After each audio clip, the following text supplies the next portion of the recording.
नमस्कार, मैं हूं राधा राणा और आप देख रहे हैं आरएबी टाइम्स। आज हम बात करेंगे उस मुद्दे की जो न सिर्फ भारत बल्कि पूरे विश्व के लिए गंभीर चिंता का विषय है, वो है आतंकवाद। और इस पर भारत ने अब कड़ा रुख अपनाया है, न सिर्फ अपने देश की सीमाओं के भीतर बल्कि वैश्विक मंचों पर भी। जदयू सांसद संजय कुमार झा के नेतृत्व में एक सर्वदलीय प्रतिनिधिमंडल इन दिनों जापान की राजधानी टोक्यो में है और उनका मिशन साफ है, पाकिस्तान प्रायोजित आतंकवाद को पूरी दुनिया के सामने उजागर करना। संजय झा ने वहां एक बेहद ही सशक्त संदेश दिया है, आज भारत है कल आप हो सकते हैं, इसलिए तटस्थ मत रहिए, आतंकवाद के खिलाफ एकजुट हो जाइए। ये बयान महज शब्द नहीं है बल्कि उस दर्द की पुकार है जिसे भारत ने वर्षों से सहा है। 2008 में मुंबई हमले में 2 जापानी नागरिक भी मारे गए थे। अजमल कसाब जैसे पाकिस्तानी आतंकवादी को भारत ने जिंदा पकड़ा था। आज वही भारत अपने 140 करोड़ नागरिकों की आवाज बनकर जापान में खड़ा है और दुनिया से कह रहा है कि आतंकवाद का मुकाबला अकेले भारत का नहीं है बल्कि पूरी मानवता का संघर्ष है। जदयू सांसद ने यह भी साफ किया कि पाकिस्तान आतंकवाद को फंड करता है, उन्हें ट्रेनिंग देता है और फिर उन्हें भारत जैसे शांतिप्रिय देशों में भेजता है। यह खतरा आज भारत तक सीमित है, लेकिन कल यह खतरा दुनिया के किसी और कोने में भी दस्तक दे सकता है। ऑपरेशन सिंदूर के बाद भारत ने अपने रुख को और भी अधिक स्पष्ट किया, आतंकवाद को किसी भी हाल में बर्दाश्त नहीं किया जाएगा।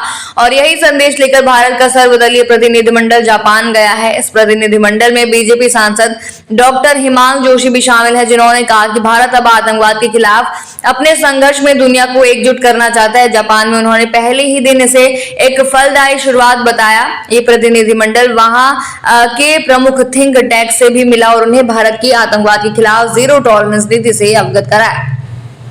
भारत ने हमेशा ये कहा है कि आतंकवाद का कोई धर्म नहीं होता, कोई सीमा नहीं होती, इससे किसी को भी बख्शा नहीं जा सकता।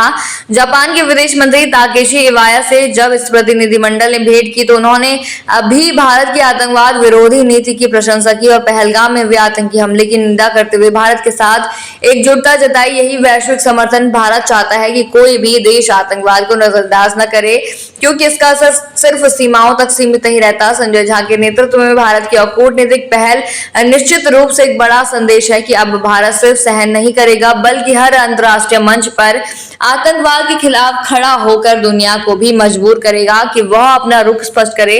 भारत चाहता है कि वैश्विक नीतियों में बदलाव हो ताकि आतंकवाद को किसी भी रूप में संरक्षण या मौन समर्थन ना मिल सके। और ये भी सच है कि पाकिस्तान जैसे देश जो आतंकवाद को सह देते हैं, उन्हें अंतर्राष्ट्रीय स्तर पर अलग थलग किया जाना चाहिए। जी हाँ, भारत अब कोई कमजोर राष्ट्र नहीं है, वह देश है जो आतंक के खिलाफ अपने खड़े रुख के साथ साथ दुनिया को भी जगाने की कोशिश कर रहे। जापान जैसे शांतिप्रिय और विकसित देश को भारत का यह संदेश पहुंचाना इसलिए भी जरूरी है क्योंकि यहाँ आतंकवाद के खिलाफ वैश्विक नीतियों का आकार दिया जा सकता है।